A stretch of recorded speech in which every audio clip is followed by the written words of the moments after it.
We do have quorum, Christina, whenever you're ready to start.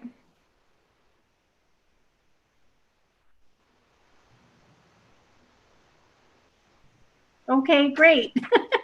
I had muted myself. Hi, everybody. Thanks for being here today. Good afternoon. Welcome to the Human Services Technical Committee meeting. Let's call the meeting to order. My name is Christina Panatescu. I am the chair for this committee. I have a couple of announcements to make as this is our first meeting via this online platform. Members should know that this meeting is being recorded and live streamed on YouTube as a way for members of the public to participate. So please do keep that in mind as you comment. I will ask that you keep your microphones on mute when you are not speaking. You can use the chat function through Zoom if you need to make a comment about a technical or logistical issue. Brandy will be watching that. Please know that the chat will also be recorded and part of the public meeting record. For the purpose of the meeting minutes, I ask that you state your name before any comments so that we have your comments on record. And then finally, for action items, we will be taking a roll call vote each time. I will call out the committee names, and that will be your opportunity to provide your vote. We do have a new member joining us on our committee today, so please welcome Jason Matthews with Valley of the Sun United Way. Hi, Jason. Hello, it's welcome. I'm happy to be here and happy to serve on the committee. Awesome. And then let's move on to introductions. I will call each member's name and ask you to introduce yourself and your organization. It looks like Jacqueline Edwards is not on the call. So we'll go ahead. Is Melanie Dykstra on? Melanie Dykstra, Town of Gilbert. Thank you. And Naomi Farrell. Autumn Grooms. Laura Guild. Laura Guild, DES. Susan Hallett. Good afternoon, Susan Hallett, City of Phoenix, Human Services Department. Oh, good, you are on. I didn't see you. And Mary Lynn Kasanek. Am I pronouncing that right? Yeah, I'm here. Mary Lynn from Area Agency on Aging. Okay. And Chris Lopez. Good afternoon, Chris Lopez with the City of Avondale. And we said Jason Matthews already. I understand Debbie Pearson is out of the office. Leah Powell, good to see you. Leah Powell, City of Chandler. And Cindy Severino.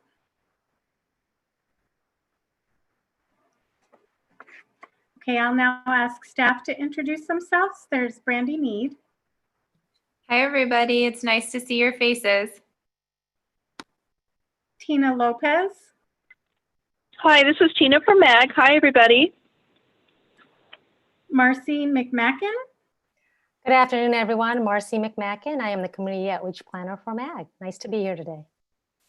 And a special thanks to David Worley, our IT guru, who's keeping us all secure and functioning. Hello. Thank you, David. So now we'll move on to the call to the audience. Please note that some members of the public were given an opportunity to submit written comments related to this meeting. They would do that at azmag.gov/comment. They had up to 1 hour of the posted start time for this meeting, and Brandy did not receive any comments from the public. So we'll move on to approval of the consent agenda. I'm looking for a motion to approve the meeting minutes. Motion to approve. Melanie. Thank you, Melanie. Is there a second? Second, Chris Lopez, City of Avondale. Thanks, Chris. And then we'll do the roll call vote for approving the minutes. We've got Melanie already. So Laura, do you approve the minute? I approve the minutes. Yes. Awesome. Susan, Yes. Mary Lynn, Yes. and Chris was the second. Jason, Yes. Leah Powell. Yes. Awesome. Thank you, everyone. Next up is the Title IV and Environmental Justice 2020 program.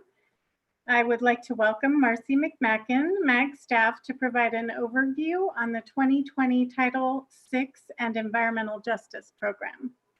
Thank you, Christina. Let me begin by sharing my screen with everyone. So I'll bring up my PowerPoint presentation.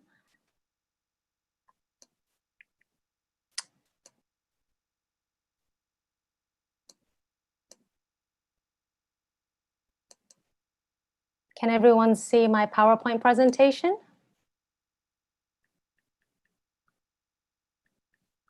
Yes. We can see it.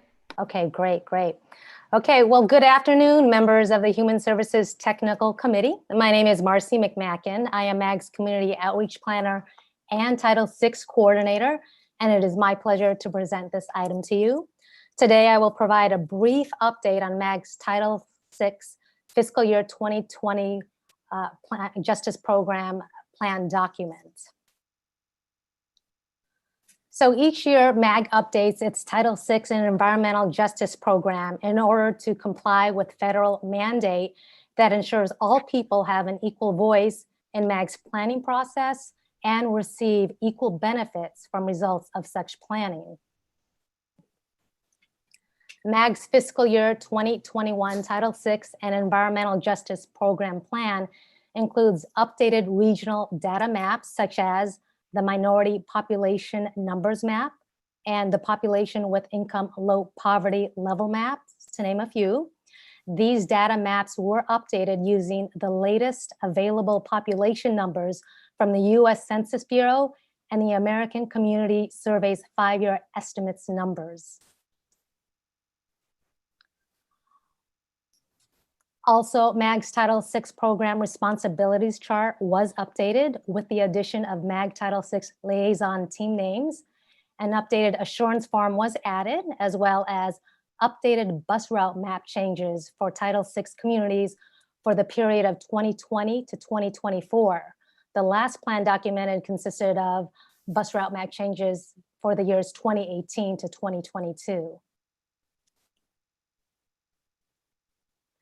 Throughout the year, MAG hosts community outreach tables at events within the Maricopa region that engages with Title VI communities, such as the Arizona Diamondbacks Inclusion Day, the African American Conference on Disabilities, and the Native American Recognition Day event at Fort McDowell, Yavapai Nation.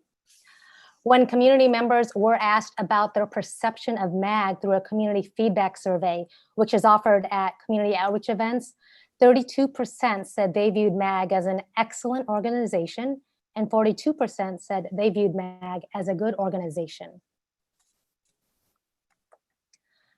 Moving on, MAG's Title VI team is made up of a Title VI coordinator, which is me, and Title VI liaison, which consists of one person representing each of the MAG divisions.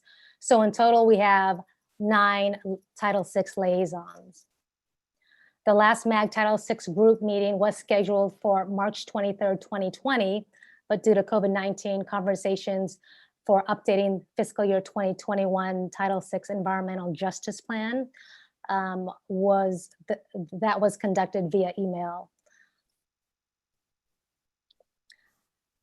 Let's see, so the Arizona Department of Civil Rights Office has scheduled upcoming mandatory training for Title VI coordinators, which is scheduled for June 24th and 25th of this year. I will be participating in this training along with 2 of MAG's Title VI liaisons who did volunteer to partake in this training. Also, an all-staff MAG Title VI and Environmental Justice training took place at the MAG offices last summer in August of 2019, and we plan to hold another staff training opportunity this fall or winter. Some other notes to mention. I am happy to report that MAG did not receive any Title VI complaints for the year 2019. MAG's Transportation Review Committee did accept this updated program plan at its May 28th, 2020 meeting. MAG's Management Committee accepted this plan just yesterday, and this item will be placed on the June 24th, 2020 Regional Council agenda, where the council will be asked to approve this document as well. And lastly, I am pleased to report that the Arizona Department of Transportation's Civil Rights Office has already conditionally approved this document. This concludes my presentation, and I'm happy to answer any questions. And David, you can stop sharing my screen since I don't, oops, I have the ability, never mind. Thank you, Marcy. I do think somebody joined us. Would you introduce yourself? Yep, it's Autumn Grooms from the city of El Mirage. Hey, Autumn, welcome. Hi, thanks. Are there any questions for Marcy?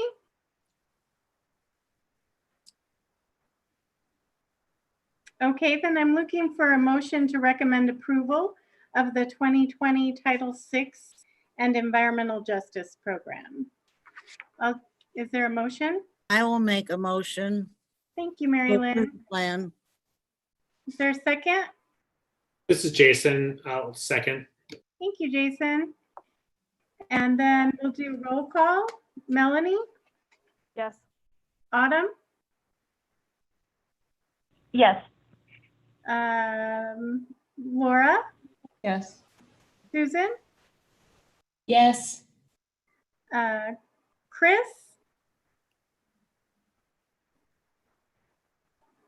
Did we lose Chris Lopez?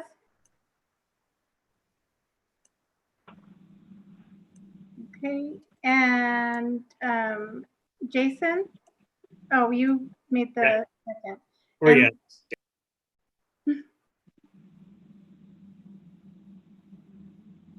Leah? Yes. Okay, thank you. Okay, so moving on, for item 5, we wanted to talk about the impact COVID-19 has had and our human services assessment. So I was looking to do something a little bit different.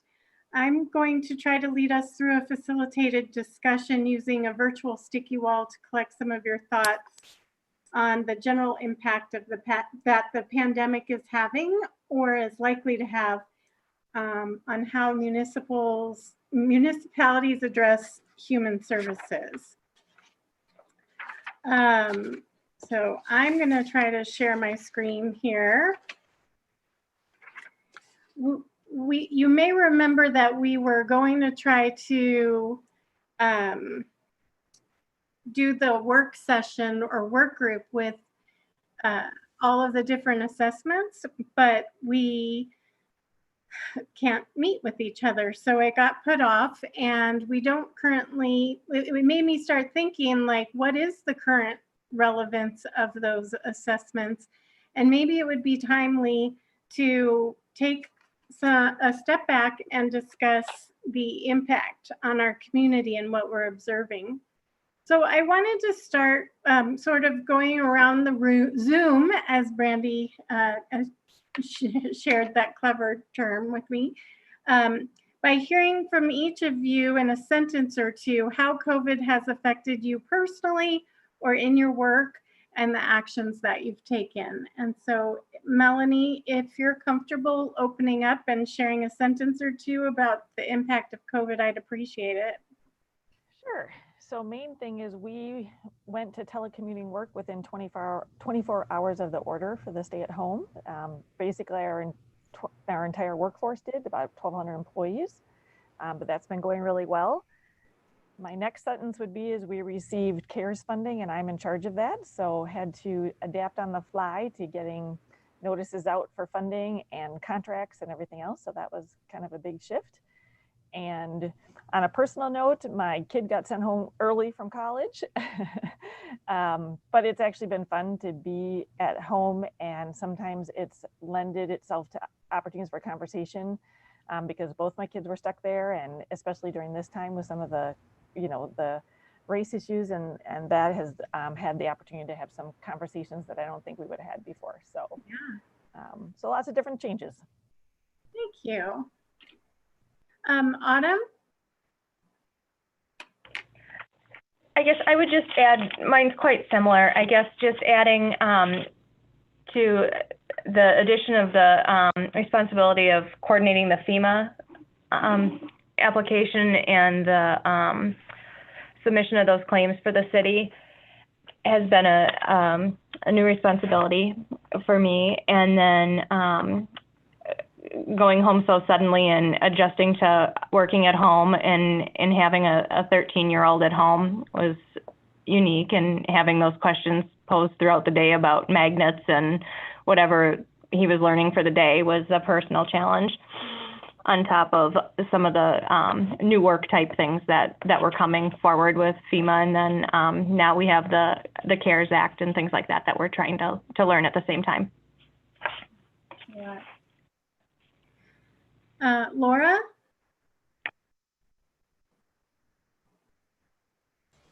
Well, obviously we're all working at home too.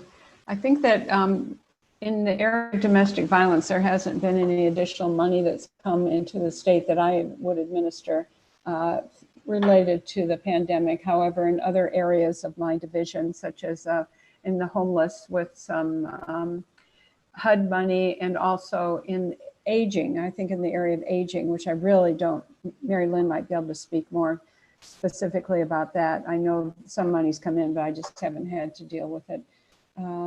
What I did spend a lot of time doing, and still am, is calling every contractor in the state and having continuous conversations related to how have you changed your policies, your practices, what's going on? How are you all keeping yourself safe? What are some of your issues, your barriers, your roadblocks? So I've gone at least 2 rounds with talking with everyone in the state. And that's been good because it helps me keep in contact and also realize the vast, the similarities as well as the differences across the state in terms of what people have done to have to adjust to the.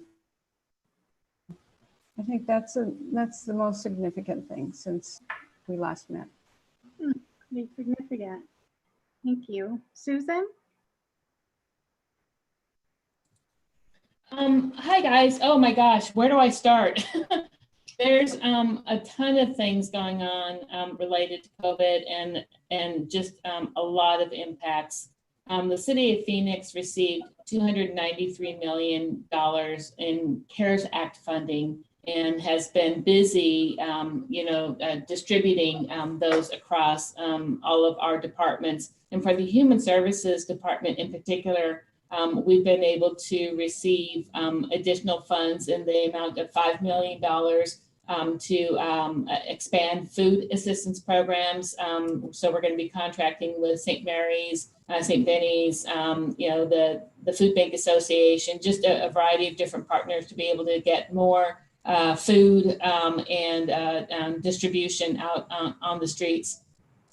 We've also received some funding for our landlord tenant program, $1 million plus, because of the evictions that Maricopa County and Phoenix in particular are still receiving. So we're going to be contracting with community legal services to be able to offer legal assistance to individuals that are facing eviction proceedings.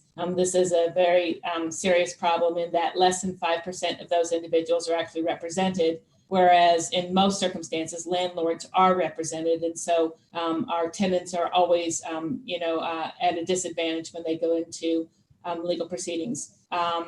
We also are going to be receiving some funding for senior programs, and we're excited to be partnering with the Area Agency on Aging to promote a couple of programs. I'll let Mary Lynn talk a little bit more about that. But we've also, our senior centers have been closed since March 16th. And as a result, we are now in the process of evaluating and assessing how we are able to reopen those centers safely and in alignment with social distancing and CDC guidelines. So we're able to put some money towards retrofitting our senior centers to make sure that they are safe and healthy for our members to return. That might look like replacing our light switches with touchless light switches, and changing our front doors to be sliding doors. Replacing carpet with tile, and changing out furniture that isn't susceptible to transmitting viruses.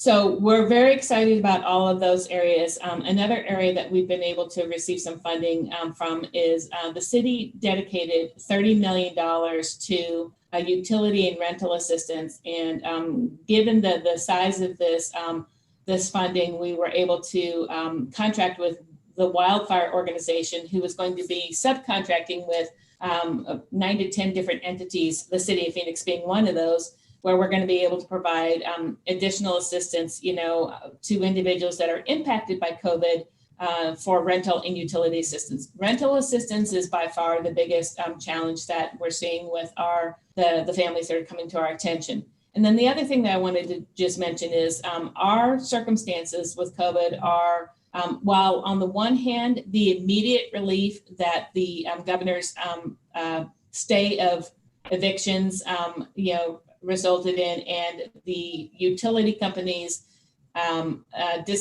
moratorium on disconnections, that's a wonderful thing in the short term. But unfortunately, during this period, our residents, their bills and their responsibilities are continuing to accumulate. And so once that, the postponement of the evictions is lifted, and once the moratorium on disconnections is lifted, we're going to have people with some really hefty bills. And so we're gearing up for that. We're trying to organize, some of the CARES Act funding to be able to address that. So it's a good thing in the short term, but in the long term, it's a very challenging experience that we're having. And then finally, I wanted to offer that we've also been able to receive some funding that's going to be dedicated to our homeless community. So if folks aren't already aware, the city of Phoenix opened up the convention center, and we've got the convention center providing day respite to people experiencing homelessness. I want to say the hours are from 9 to 6, somewhere in that ballpark. And they are able to go to the convention center, get out of the heat, watch some TV, get a lunch and lunch and a dinner. And then we have buses that take them back and forth from the encampment areas. The city of Phoenix, I'm sure, along with other governments, is just bracing for all of the additional funding that we've been receiving. So in addition to the CARES Act funding that's dedicated to or distributed to the actual city, most of our federal funds are also coming in with COVID funds. So we've got COVID LIHEAP funds, COVID CSBG funds, COVID CDBG funds.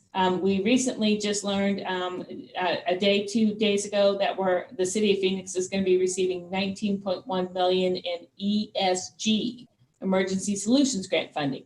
So again, we're going to be able to apply that towards some of our homeless and eviction prevention circumstances. So we are just doing our best trying to keep our head above water, stay, one step ahead of, contracts and funding, and try to get all of this support out to the residents who need it.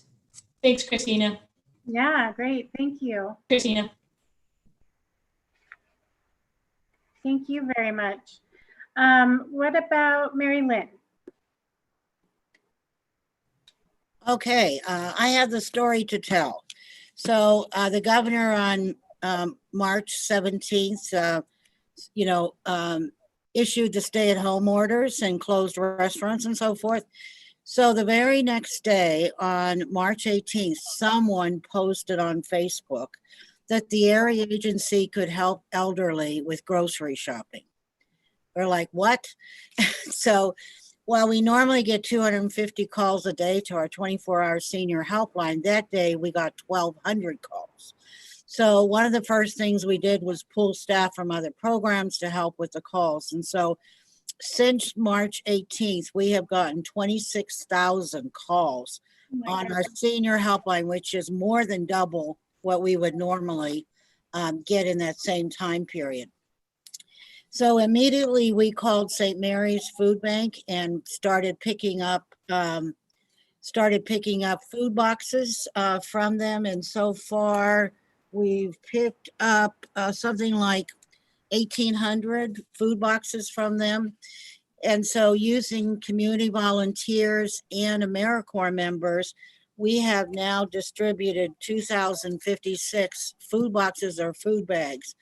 And not only do we do that, but we add to it a huge bag that has bread, eggs, cheese, a lot of fresh fruits, and a lot of fresh vegetables, peanut butter, those kinds of things. And so we've been able to serve over 2,000 people. In addition, we've put in another 1,400 people onto home delivered meals throughout Maricopa County, of course. And so people are getting 7 days a week, they get 5 hot meals. And then on Friday, they usually get 2 frozen meals. So and then anybody that was getting meals 5 days a week went to 7 meals a week. And I will tell you, all of our senior centers have stepped up, all over the county have stepped up. They have switched the congregate meals. The senior centers closed, but they changed it to a grab and go so that a senior can go up to, and grab a meal and take it home and eat. Or if they can't drive over, they've switched them to home delivered meals. The feds waived all the requirements for, normally you have to be incapacitated, not be able to drive or cook or whatever. But now if you are shut in you can then, you're able to be getting a home delivered meals. In addition to that, CSAA Insurance closed their offices, and they had a little snack bar kind of thing, or a little cafeteria. And so they called us and they give us 125 sack lunches every day.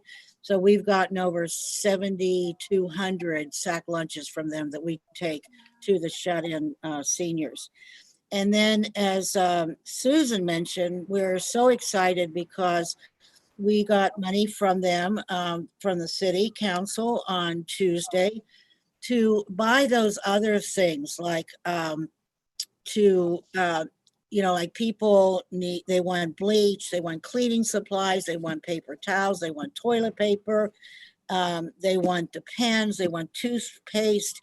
So we're going to be able, with the city funding, to be able to buy for people in the city of Phoenix those other supplies. And the program, we're calling it Goods to Home, and it's going to be a trial where we go online. We'll call the senior, ask them what they need this week, and then we'll go online and order the food from either Fry's or Safeway and have them deliver it, have Fry's or Safeway deliver it. Because right now the food bags and food boxes, we have to have volunteers and staff actually do the delivery. So we're excited about that. I think it's going to open up a big possibility for seniors. They can get their groceries online.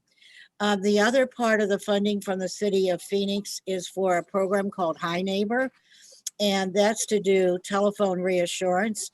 Because one of the biggest things that we know is that seniors, when they call us, at least a third of the calls or more, the people are saying how lonely they are.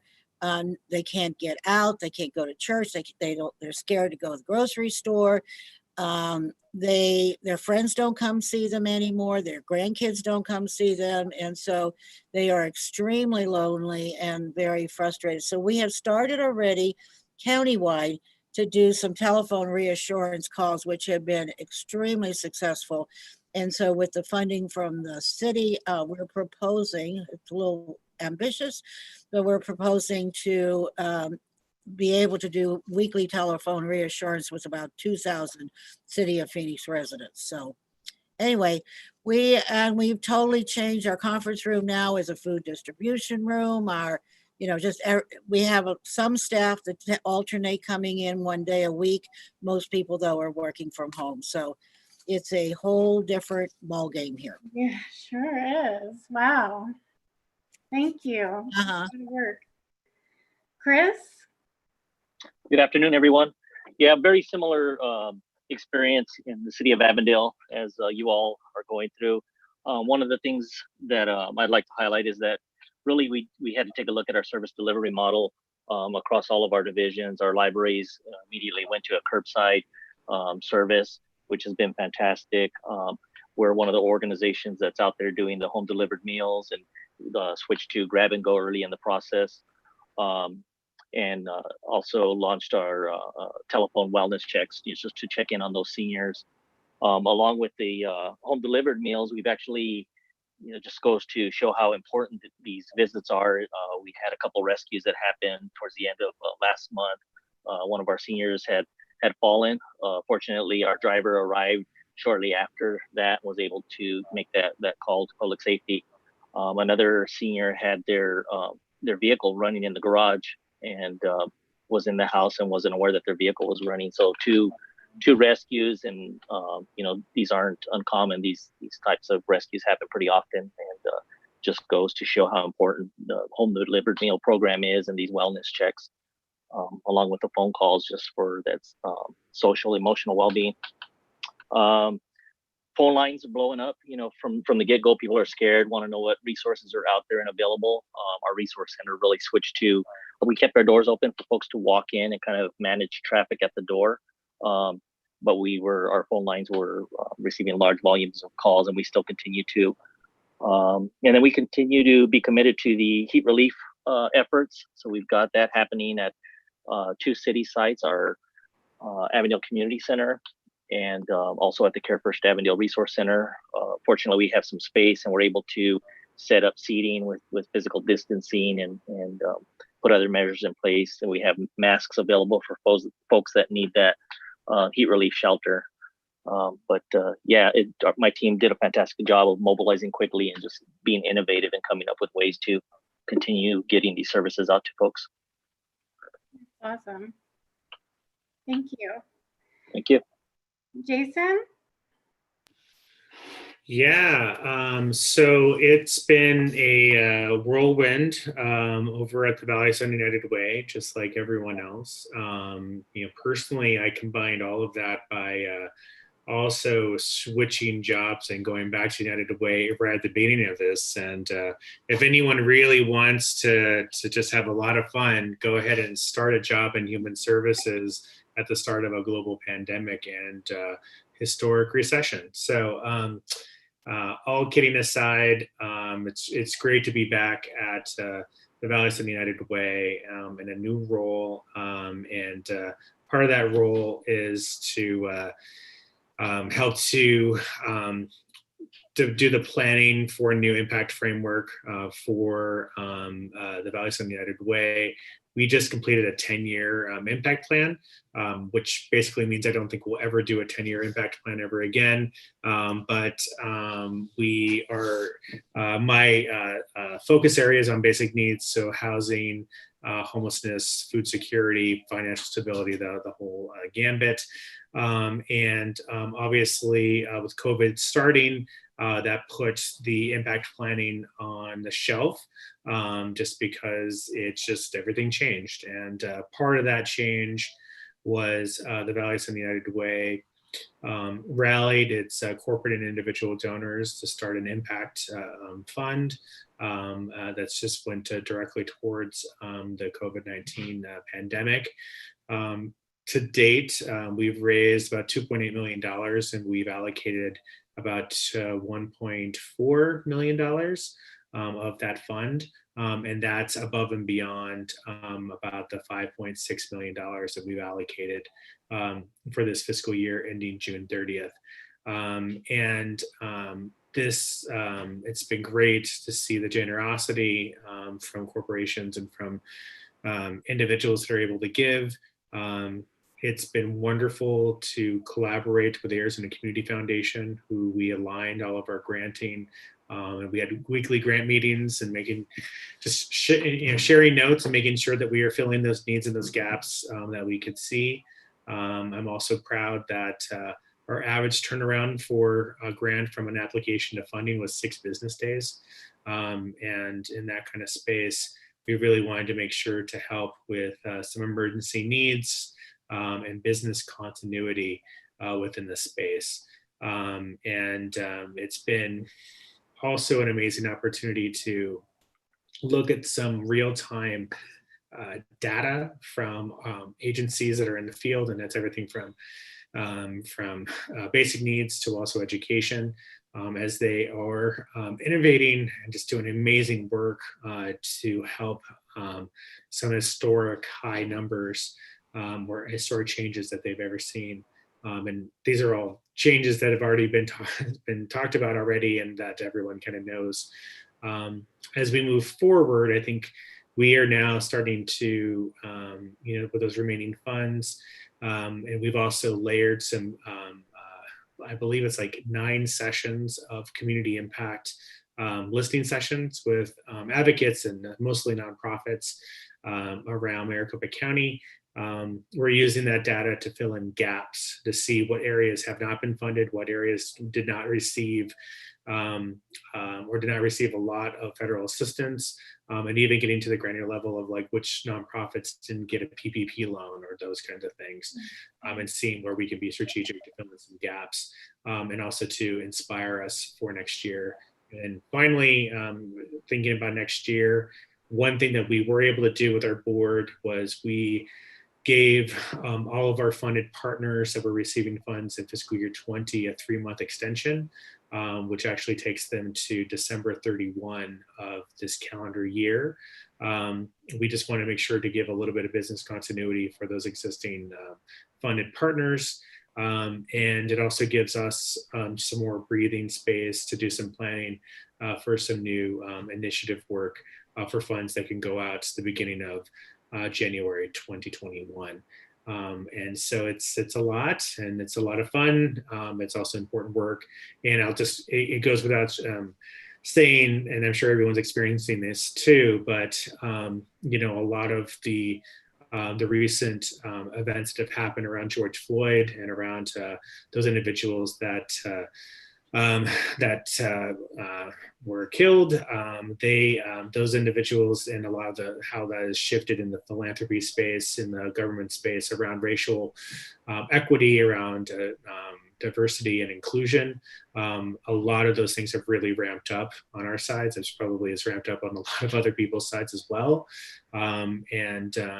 We are already going in this direction with a new CEO that started last summer on doing some work at a board level and internally, but I think that that's really going to advance far faster than we were planning on, going into our grant making, into a lot of our planning for this next year and beyond.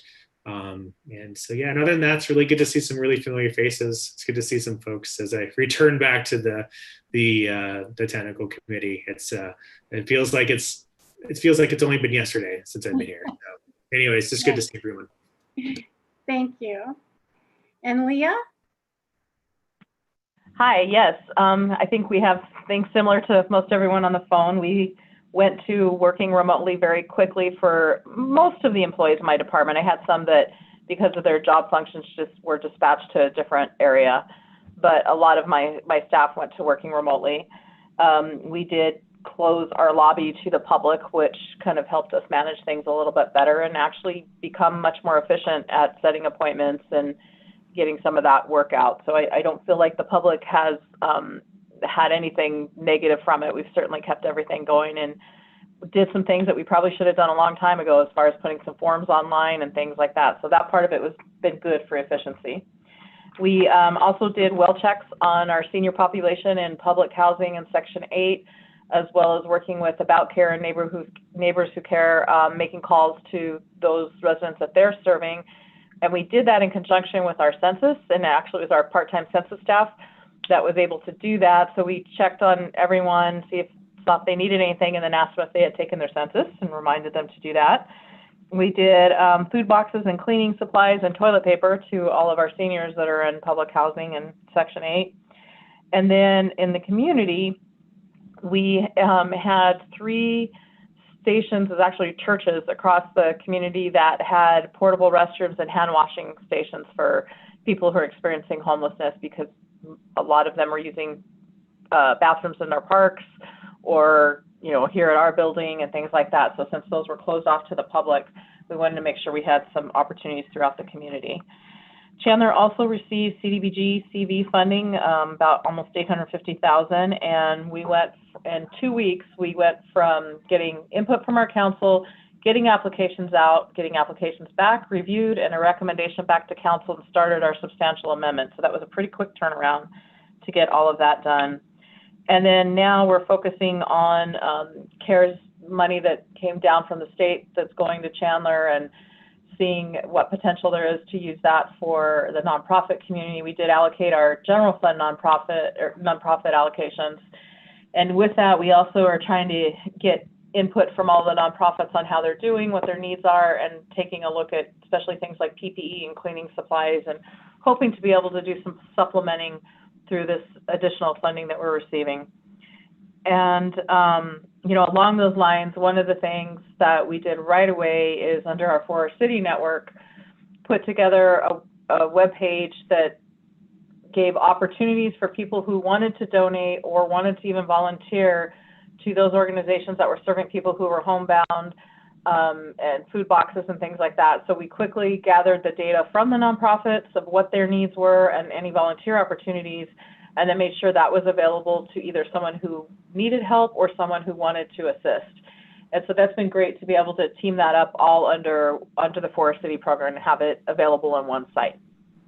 Awesome. And I think that's it. And then, of course, having diversity office in my department, we are not even talking about COVID right now much, and switched on to diversity with everything that's going on at the moment. Got your hands full. I can't see the Zoom page, so I don't know if Naomi or Debbie or Cindy joined in. For this next part, I'm going to go through a series of questions, and rather than call on people, why don't we try just, if you have something to add, please speak up. And if that doesn't work, then maybe Brandy, you can keep an eye out for people raising their hand to be called on. But I don't want to spend too much time on each question. So I just want to get top of mind information out there. That first question is, what are you noticing now, positive or negative, that you may have never noticed before? I like the flexibility that people have been willing to transition to digital, and some of the federal organizations allowing for some flexibility, because like with our CAP office being able to take signatures differently, they've been able to help a lot more people who don't actually have to physically come in, which was a struggle in the first place. So I like the adjustment that people have made, and I hope some of it sticks around. Anybody else? What are you hearing from residents that have adapted quickly and easily? What's helping them to adapt, and then what's getting in the way of people adapting?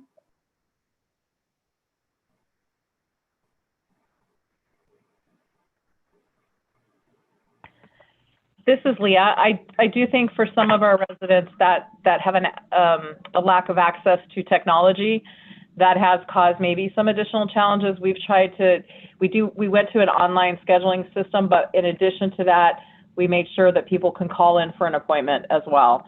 And that was our way of trying to kind of combat that.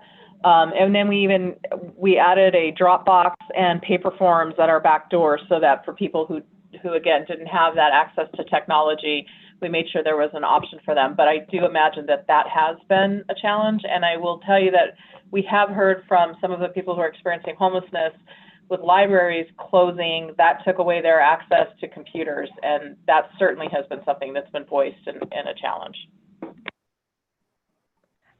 This is Autumn. I think one of the things that's been helpful is some of the outreach that's going on, I think, is helping to further connect people with other services. I know we've had some residents that were hesitant to use some of our dial-a-ride services and some of our like transportation, and they've been connected and are now using the service to get to their appointments and things like that. And I think it's helped them to find that connection that they may have been hesitant to take, or the use of the food bank in the past. Now they've found that connection, and I think they're appreciative of some of those services that they may have not been willing to take before.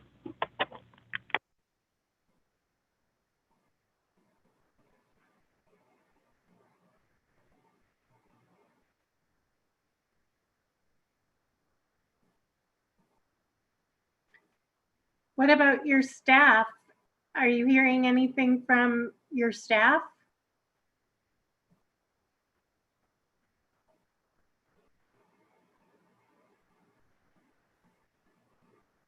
This is Mary Lynn. What I started on, I think it was Friday, March 13th, is I have every single morning at 10:30, I have a 5-minute chat with my staff.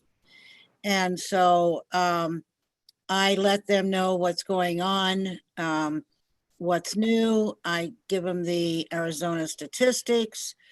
I remind them every single day that if they're in the building, if they're in their own private office, that's okay. But if they're walking around, even go in the restroom, that they have to wear a face mask. I remind them to wash their hands all the time, to social distance. If they try to get too close, when I'm talking with them, I ask them to step back.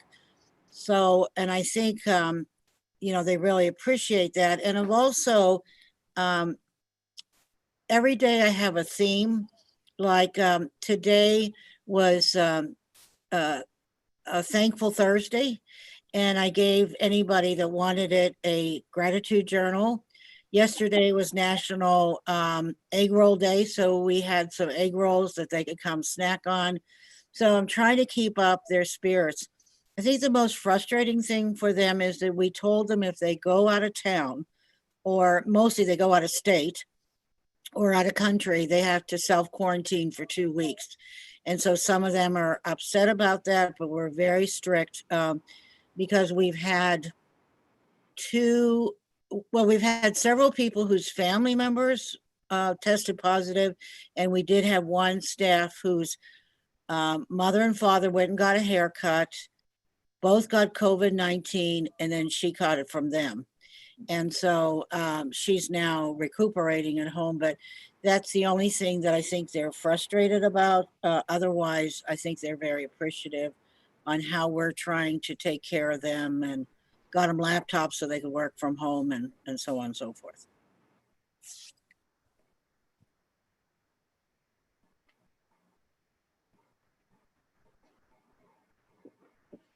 Are there any examples of obvious to everyone kind of important decisions that we're going to have to make in the next few weeks?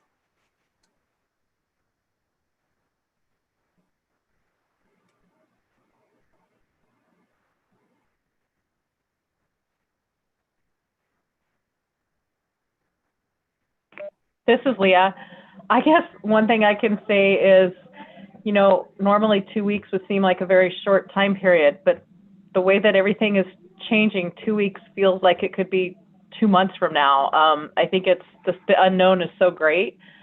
So I think that one of our city attorneys actually said that a day in 2020 is equal to 40 days. And that's certainly how it feels.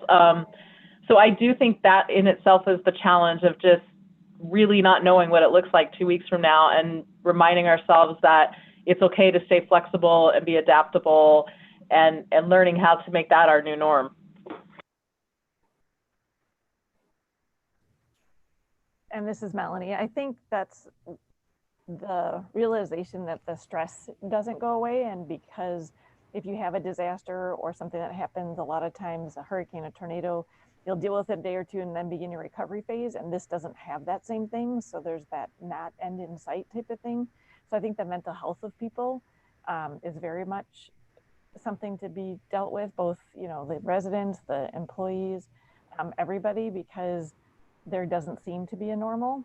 And every time we think we're going to get there, something else happens.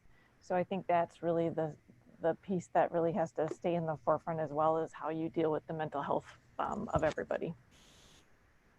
Great point.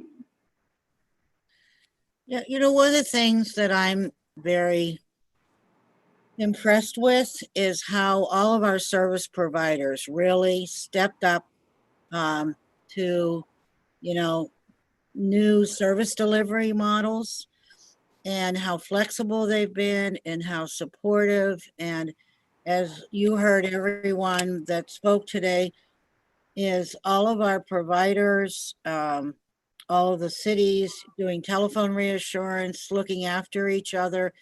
And I feel like we should be proud of ourselves. I think Human Service Network should be proud of everything that everyone is doing. And you know, it's just really great.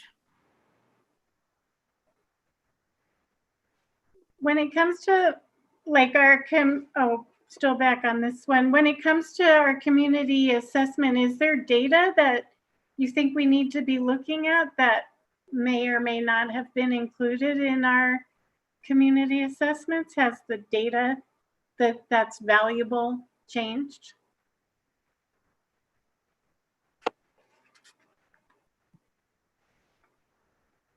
I think the piece of data that I would have liked to have received that we didn't is something that Leah mentioned too, is the access to technology for anybody. Because I think, I mean, Gilbert's, you know, we have a lot of connectivity, there's a lot of broadband, a lot of people have, you know, stuff, but what you realize is when we were trying to connect with our seniors, that they're not on social media, and Gilbert's very high tech. That's how we push messages. So we've been exploring whether or not we can take an ad out in the community impact newspaper, which is at least getting delivered to every household, so that there would be a section for seniors to read about where they can access resources. Because I feel like we're missing that population. We don't know how to reach them. And because they don't all know the number to Area Agency on Aging, or they don't know where to call. And so I wish that we had made that a bigger piece of our needs assessment, is really what access to technology and what they're using and how they're getting information, especially your vulnerable populations.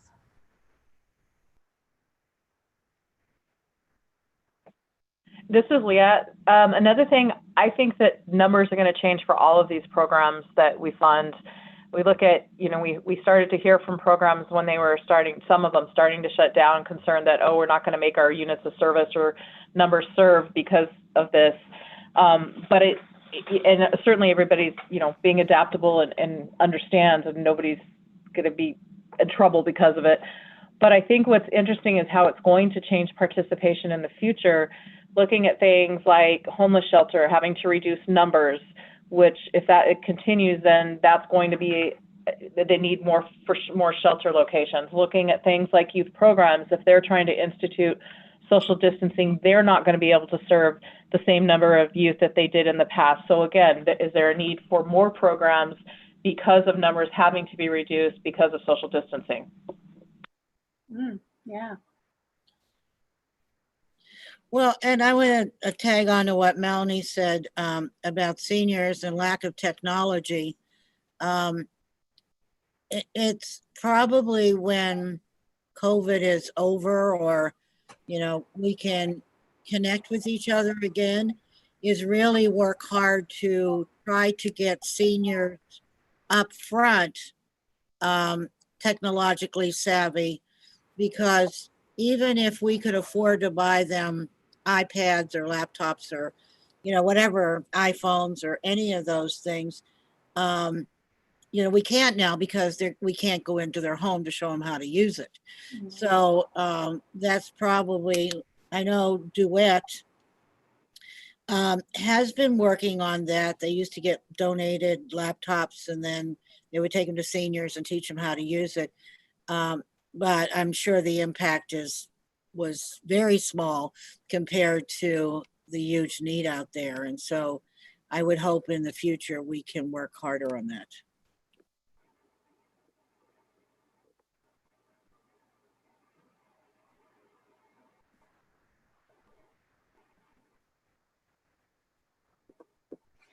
What surprised you about the response thus far? Definitely, I think we've all mentioned how adaptable and flexible and nimble even government has been.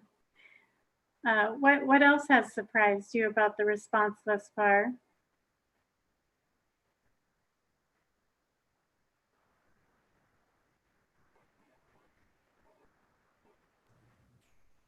I think for Gilbert, we were also able to kind of work with, we had a faith group step up and make a coalition with another couple churches and put together a website called Helper. And it was an opportunity for us to direct people who had a specific need or people who wanted to donate. And they've had over 900 volunteers sign up to help. And it got promoted, you know, on their online church messages and things like that. But the amount of connection we've been able to make, so just the willingness of people to step up and assist out of the community itself for those who could help, definitely seem to have tried to help. So that was nice. We did a 3-day kind of food drive blitz. I had 22 locations step up to be donation location sites. They put volunteers out for the 3 days. We did 85,000 pounds of food and $32,000 in financial donations to restock United and Midwest food banks in our pantries. So just the overwhelming response of the community in their willingness to step up and help those in need when it was really necessary, and it's probably going to come again. I don't think we're done yet. I found that really reassuring and refreshing to see that people do want to engage and help, and we just need to figure out the best ways for them to connect. And I had calls immediately. How can we help? What can we do? What should we do? And so really getting that, interest was really nice to see from the volumes of people. That's awesome. Because I heard the opposite at our Faith and Community Roundtable meeting this week. I heard from the nonprofit organizations that are serving Goodyear that volunteers had dropped off, that people were afraid to volunteer and were staying home. So that's phenomenal news. I'm going to have to look at what approach they were taking. And I think you're correct. A lot of their normal volunteers definitely, because of the age population they were. I mean, a lot of them are retired people or older, and that was hard. But by having another outlet for some of our, residents who now maybe were more at stay at home or had more time, they really did step up to become more of that base for some of our organizations, which I thought was great. And even me, I am now a Meals on Wheels driver on at least once a month on Fridays on my day off. So, well, yeah, and I think what we did was when people want to volunteer, well, one of the challenges, but I think it's a good challenge, is that we couldn't accept them as a volunteer unless they have a level 1 fingerprint clearance card. That was a challenge for some. Yeah, so we've had probably 300 or 400 people volunteer, but out of that, we were only be able to like 50 of them and we told them, if you go get the card, we'll even, reimburse you for it. So we only had 1 or 2 that did that. But the other thing, for those that are, quote, afraid to go out, what we did is we put them on things like telephone reassurance. So they didn't have to go do the food box delivery to the older adult. They could do it through, telephone reassurance and other kinds of things that they could do from their home. Mhm. It looks like I see Jason Matthews may have, I see some comments in the chat. Do you want to share that, Jason? Thanks, Brandy. Yeah, sure. And I just, I'm listening to everyone. I'm really enjoying the comments, and thank you very much for this conversation. I think that I'll just share the last one. We've really been surprised on how disruptive this has been to the nonprofit sector, very specifically. It's, and again, we've never gone through this historic deliberate shutdown of an economy, tied to a killing virus on top of a bunch of other things. And so that's been, it's been, wave after wave after wave, and, all those different memes about, how 2020 is. And it's just, it's been a year, but, or, each day's been 40 days, as was said earlier. But I really, we're really, quite, we were thinking, like, how do we, maintain a level of service in this sector? And, using one of many examples that are out there, you take homeless services and or things are happening down on the campus, for example, and that has really been, or the human service campus in downtown Phoenix, to be more specific, and it's that's really turned into a public health kind of space. And I think that for some of us, human services has always had that connection to public health and to health and well-being, and seen that intersectionality. But I think it's been even more deliberate. And I think that this has really exposed, a lot of these existing inequities that are already there, like in education, or like the digital divide, for example. My partner is a kindergarten teacher, and it was one of the things, like, well, just give them all tablets. Well, I was like, well, who has money for tablets? Or her district had like 20 extra tablets to give to like hundreds and hundreds of kids or something like that. But like, so it's just to see how this has been really disruptive. And again, especially on the nonprofit sector, I think that that's something that's just continuing to monitor. And I just hope that individuals that stay in this business, and I really hope they do, how do we keep them fresh and not in this fight or flight situation for years and years and years to come? And so that's something that we're just pondering and thinking about. Yeah, that's a great point. Thank you. What has been most frustrating? Do you think that what are those challenges coming from for our teams, our clients, and residents? I'm not necessarily sure if that question is directly towards me, but I'll start. But I think it's all the above. I think that you're going to see, I'm a little older in this space. This is my third recession, or you can count your time in human services by recessions, I guess. But and so there is some things that are predictable, and there's some things that you can kind of track and align to, especially around unemployment and financial stability and housing needs and utility needs and things like that. But then you layer on top of that, healthcare needs, and how this relates to childcare, and how this relates to, a shutdown education system, and how, something that we all know, like, access to reliable transportation, and how that's been a need, in human services in Maricopa County for a really long time.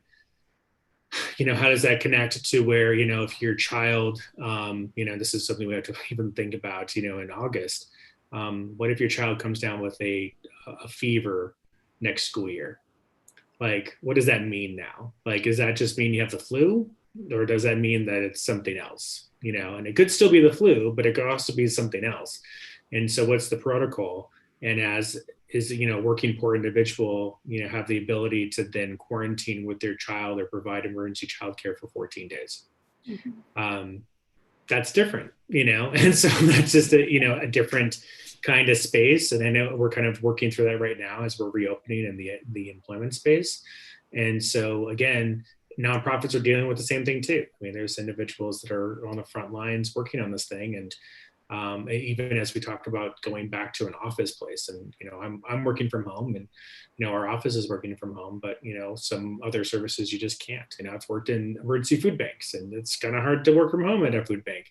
And again, it's just, how do we maintain safety? How do we maintain, I know I have some risk assessment folks that are nonprofits, or like, how do we maintain liability and risk? I mean, it gets a really complicated space. So that's my long drawn out rambling thought on that. Thank you. Anyone else have anything to add?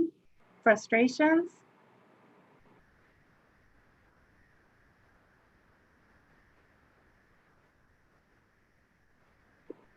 What about ways that the needs of our vulnerable populations within our communities have changed or might have changed?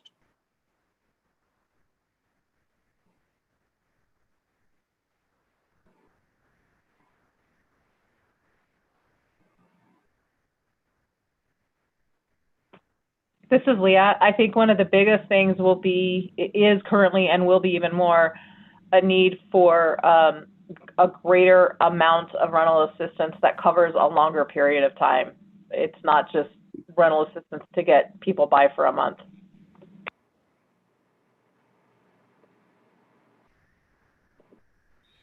Yeah, and maybe Laura can talk about this, but we're getting more calls about domestic violence and elder abuse. I will send out to you, or maybe I'll send out to Brandy on Monday. You can send Monday is World Elder Abuse Awareness Day. And the theme this year is social distancing could mask elder abuse. So what's happened is, if you're isolated, then you don't see your neighbor, other family members don't come around. They really don't know if you're okay. Mm-hmm. And so the perpetrator can, be doing all kinds of bad things to you, and no one sees it, because a lot of times people don't self-report, especially elder abuse, because most often the perpetrator is a family member, but it's another family member that discovers that they're being financially exploited, they're being neglected, whatever it might be. And the other thing that we know is in domestic violence, at least the victims get a break when their significant other has gone to work, and now they're together all day long, every day. And if he was laid off or she was laid off, they might even be more violent than they normally would be. So I think that this stay at home, although it has, and social distancing has a lot of great value, I think it does put victims at greater risk.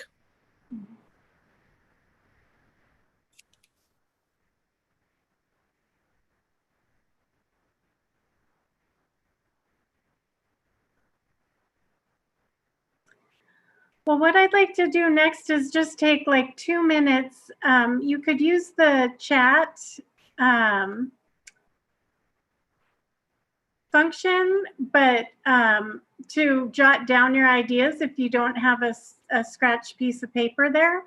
But I'd like you to try to get to 10 ideas for positive changes that you want to see sustained after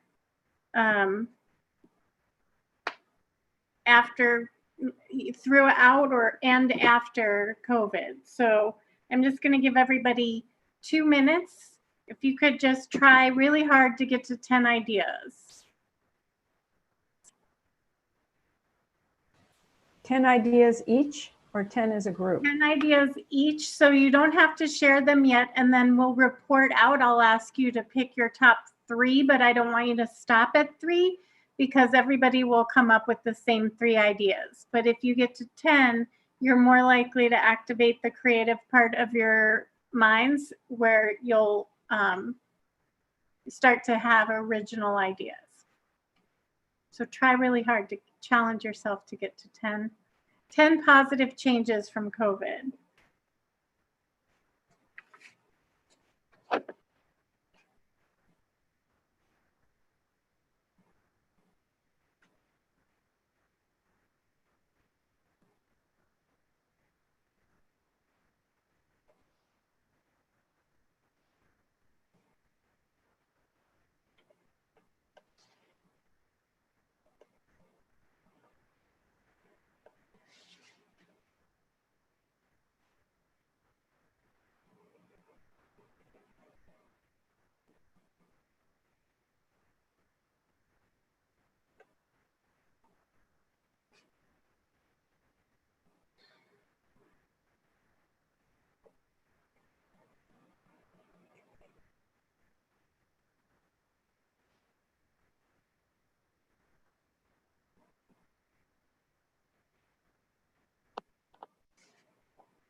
Okay.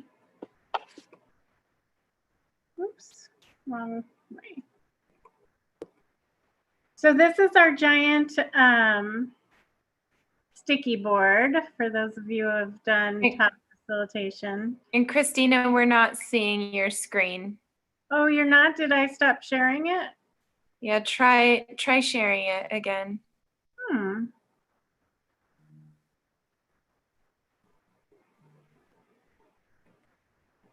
How's this? Okay, now I see a purple screen. Okay.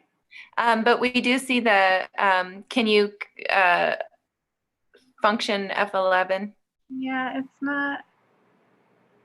Do you see a black screen now? Still see your purple screen, Okay. but it's not full screen. Let's see. Oops.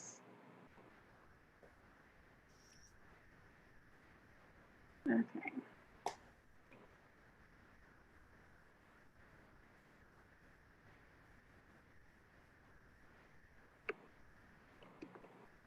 For some reason, the function F11 isn't working. So okay.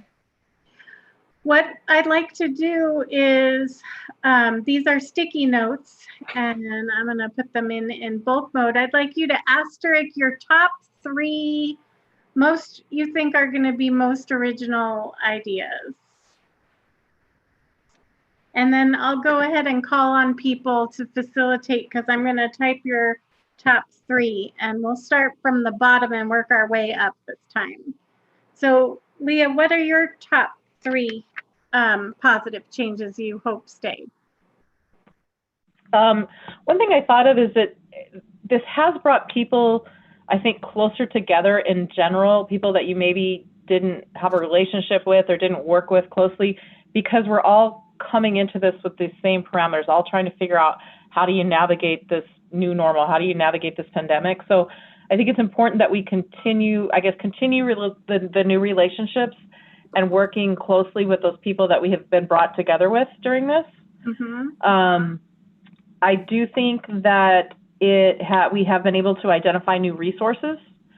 So to continue to maybe look for other places in the community that maybe we haven't thought of. Example is we had a church call up that we had no idea they were doing food boxes. So things like that. Mm-hmm. And then I do think, even though we've going with, online, there's also been, because we're not doing large group activities, there has been that opportunity to have more individualized conversations. So keeping that again, kind of a relationship and keeping opportunities for individualized conversations. So you're really getting that one-on-one interaction with people. Awesome. Thank you. Jason.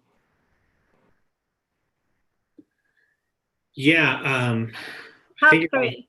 Yeah, you're going to hear a lot of these. I think you're going to hear a lot of repeats. I think the ones that really stood out to me as drafting this list was the just working differently. And that's such a broad statement, but very specifically, just the effectiveness of working at home. That's been something.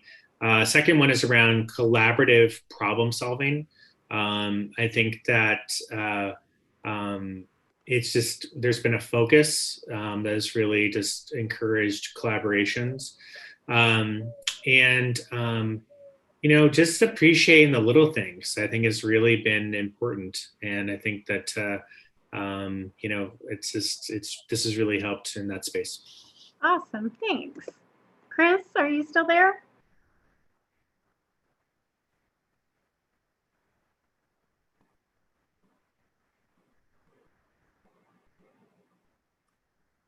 Okay. What about Mary Lynn? One was, I think, an increased empathy for each other, like not realizing if you are a parent and your kids are at home, you know, how do you manage all that?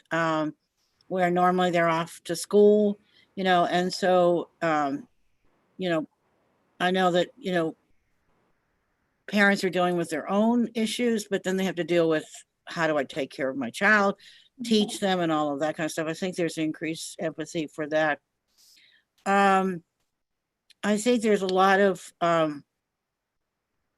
great appreciation for each other too, not just the empathy, but a lot of thank yous.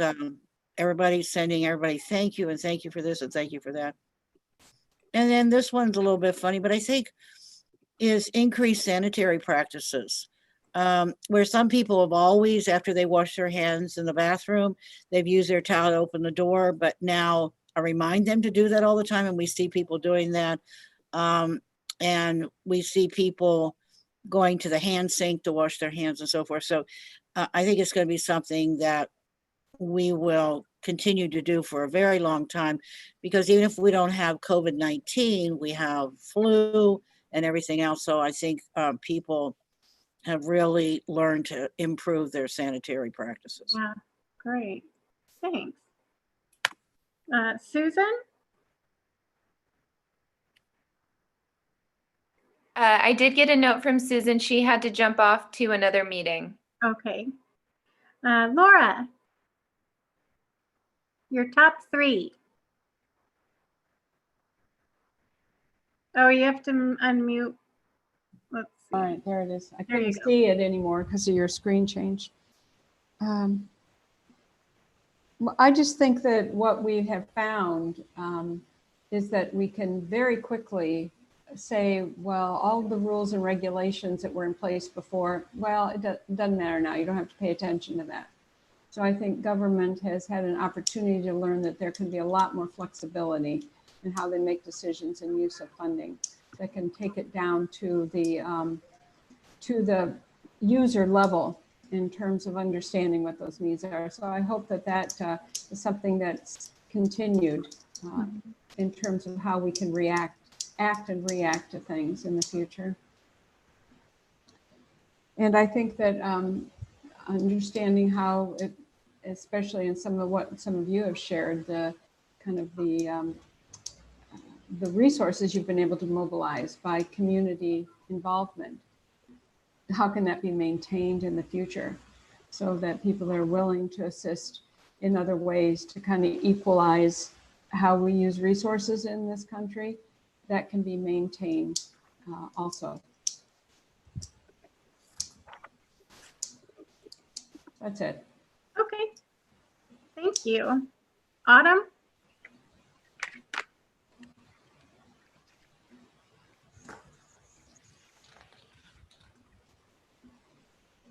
Maybe we lost Autumn. And Melanie? Okay, well, Leah took my first one, so much for that with our stronger connections. So one of mine was just, I think it's given a heightened awareness of our nonprofits and really who the heroes are. Because honestly, I don't think everyone fully appreciated the depth of how they provide a safety net and knowing that how they've been serving and what they have been doing. So I really think I hope that continues to, everyone can feel, when they serve in a nonprofit and do that, just the awareness of it. And I think my other one was just, I think we've identified, some of that disparity, and I hope that still remains an awareness of where the disparity is, because it's really, when we were able to identify where funding was going, it really becomes very clear, where that needs to be. And I think that's now getting recognized at many more levels at what the critical need is. And so this forced some of that to go. I mean, even as far as the fact that they're trying to reinvest in parks, because outdoor space and deferred maintenance has happened a long time in places like that as well. So highlighting, kind of how all of it has to work together. So awareness of things that maybe people didn't think about before. Anything else? Nope. I'm going to add a few. I think that since more people are accessing resources or have walked a mile, there's going to be the potential for less stigma around asking for help.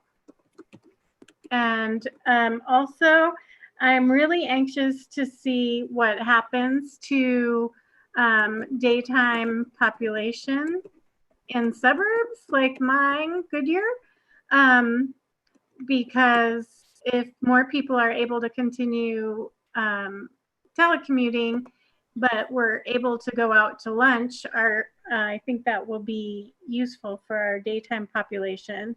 And then Goodyear is going to be pursuing entitlement status for CDBG now and asking to join the home consortium. So those of you who are on there, we'd appreciate your support. But I'm excited because we're going to have have the opportunity to do the consolidated plan, and so it will be fresh eyes in a way for looking at poverty issues, I hope. So did I miss anyone? Brandy. Oh, yeah. I just had a couple of things to add just from the comments that were shared earlier. I think continuing to address racial inequities is something that's really important, not just around COVID, but beyond responding to COVID-19. I heard from several folks around meal delivery and continuing to think about streamlining meal delivery and utilizing things like grocery stores in different ways, and the grab and go model might be very helpful for people. And then also the use of technology in ways to streamline service delivery.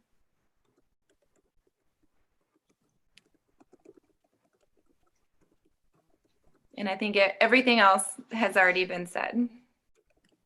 Awesome. Streamline. Awesome. Thank you. Brandy or Christina, can you send us that list whenever? Yeah. So what I wanted to do now is these are those ideas. Can we group like ideas right now?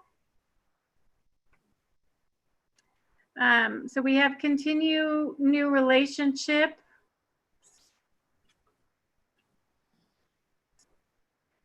Would you say that more individualized combos is like that, or no?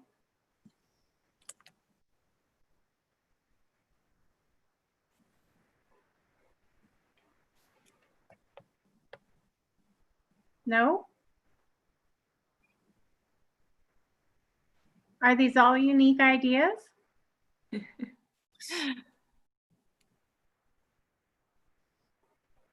I'm reading through them, Christina.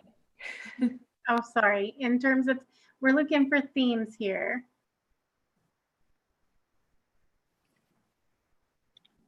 It looks like there may be a theme around empathy and appreciation.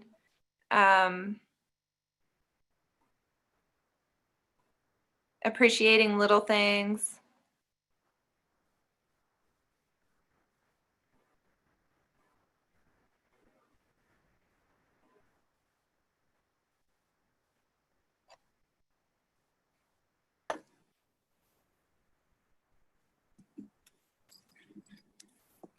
Anybody see more pairs? Does everyone have a hard stop for 3 o'clock? Because I see that we're getting close and I do have a hard stop. okay. Do we want to put this down and come back to these pairs? And the rest of the process would be to find pairs, make groups, and then label those groups in terms of bigger thoughts or behaviors, and then talk about where we go from here. How do we make that happen? And then also, after all the conversation we had today, where are we in terms of our assessments still worthy of us spending time digesting them as a group, or do we want to scrap that idea for now? And well, what we've done is we've put our needs assessment we were going to do on hold. Because when you ask people, they only really have one thing on their mind is dealing with COVID-19. And so while we would have this year done a huge needs assessment with older adults, we've asked the state, we've asked DES if we can postpone it for 1 year because we feel that the results would be skewed. Yeah. Laura?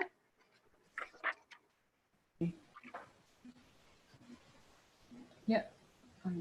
Okay. I was just thinking process, and I don't know if it would be easier. Some of these ideas probably need to be captured right now rather than, I don't know if you were thinking about waiting for the next HS meeting in order to do this. I didn't get a time frame. So you might want to work in a smaller group, just have a few people come together and do a little bit more of this processing and then share it. That's my thought. Who else is with us right now?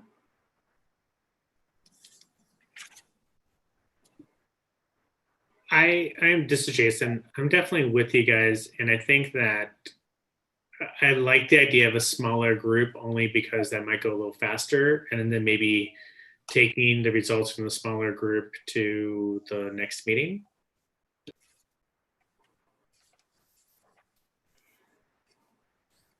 That would work. Is there anyone who's interested in participating in the smaller group?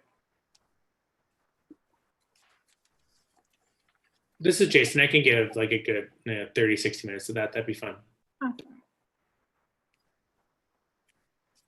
Since I suggested, this is Laura, I'll participate.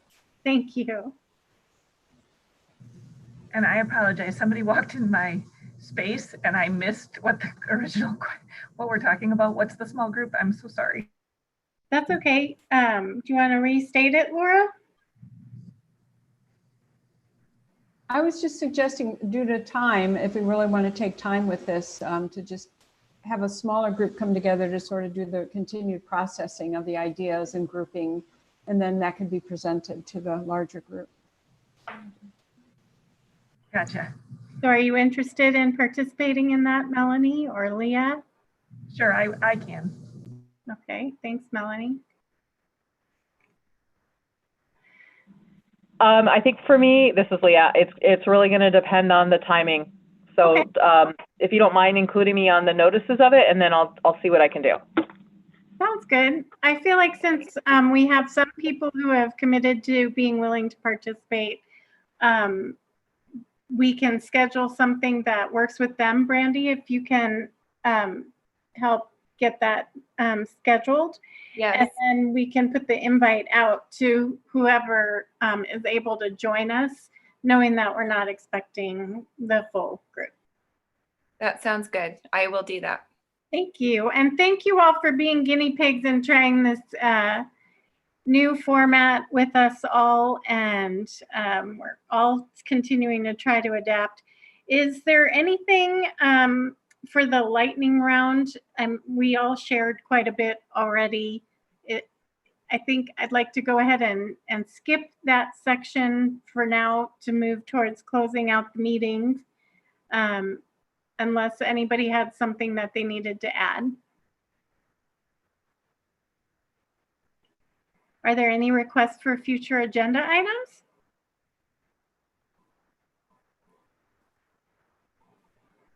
And any further comments from the committee? Then I'll go ahead and take a motion to adjourn. Or I'll second. This is Jason. Thank you. And do we have to do a roll call, Brandy, or can we just say anybody opposed? We do need to do a roll call. Okay, we'll do a roll call. I think I can see everybody now. So we've got Laura. Aye. Mary Lynn. Aye. Melanie. Aye. Leah. Aye, and great job chairing, Christina. Thank you. Jason. Aye. And Autumn.